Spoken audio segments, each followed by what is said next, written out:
Today is Friday, April 19th. Please make sure you write your name and today's date before you begin. Welcome to CST Bootcamp Day 9. Our objective for today is again the same thing because we're continuing to work on various topics. So it says students will be able to independently work towards mastery of various topics by completing topic lesson cycles and record their progress by checking off each completed lesson on a progress tracker. Go ahead and rate your current level of understanding, and then you're ready to move on to the next part of the Do Now. Let's continue on to our directions. Review the content below and answer the questions that follow. The day the sun stands still. The shortest day of the year takes place during the winter solstice. In the northern hemisphere, this day falls every year around the 20th of December. During this time, Earth lays furthest away from the sun. This makes the sun hang lower in the sky, shortening the length of the day. The sun stays close to the horizon the whole day, making it appear to stand still. In fact, the word solstice comes from the Latin phrase for sun stands still. Many rituals or traditions are practiced on the winter solstice, and they date back thousands of years. Ancient peoples found the shortest and darkest day of the year important for reasons not known today. An ancient Irish tomb still remains that was built for an unexplained winter solstice ritual.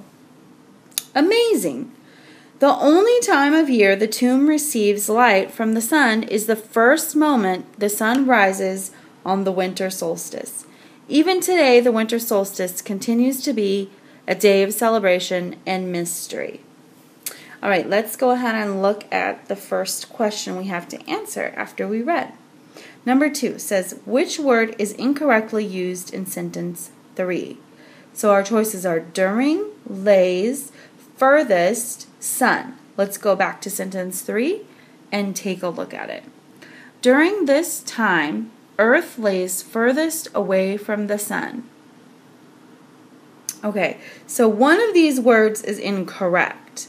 So let's look at the sentence before it to see if that tells us, since during is the first word, we want to check out the sentence that comes before it. In the northern hemisphere, this day falls every year around the 20th of December. During this time, the Earth lays furthest away from the sun.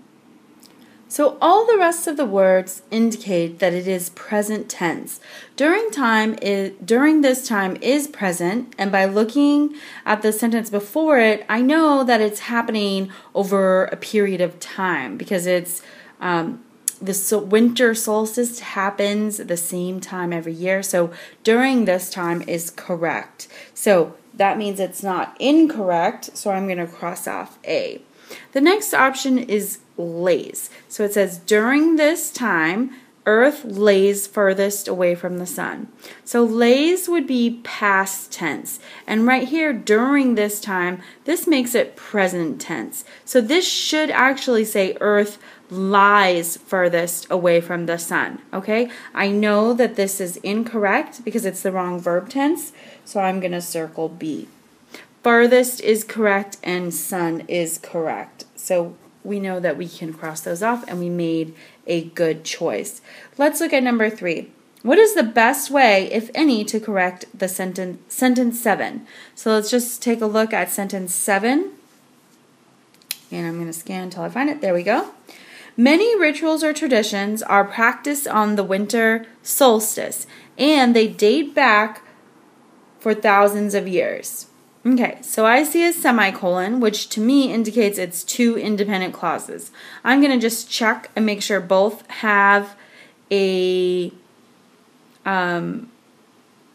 subject and a verb, complete verb, and make sure they're independent, and then I'm going to know what to do here. So let me see. Many rituals or traditions are practiced on the winter solstice. Okay, that is we have our subject, and are practiced on the winter solstice is our complete verb. There's one independent clause.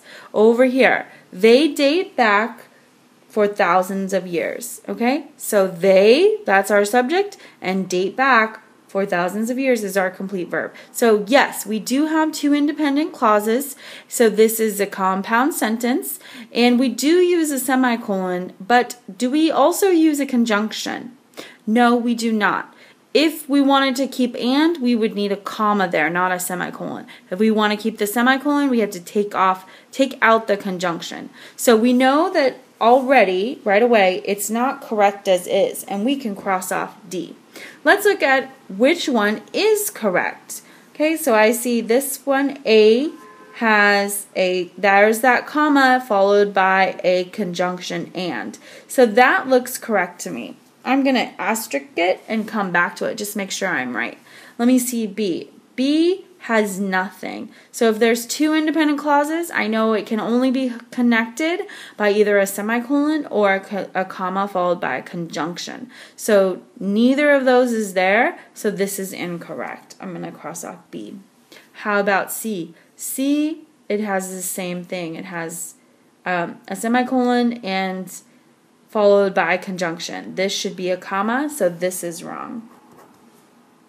That means that we were correct, and A is the right answer. How about number 4? 4 says, which word should be capitalized in sentence 9? So if you look at the words ancient, Irish, solstice, and ritual, right away something should be triggering in our minds right now. And that is the fact that all ethnicities nationalities should be capitalized. And I see a nationality right here, Irish. So I'm pretty sure it's B. But I'm going to just look at sentence 9 just to make sure and see if any of these are used in a title or used as a proper noun. Let's go ahead and look at sentence 9 and just make sure we're right. Sentence 9. An ancient Irish tomb still remains that was built for an unexplained winter solstice ritual. Okay, I don't see any titles in here at all, and so therefore I know for a fact I'm right that Irish is the word that should be capitalized. Because again, the rule states that we need to capitalize all nationalities. Okay, so you are ready to get out your progress tracker, find out where you're supposed to be for starting today, and go ahead and get started.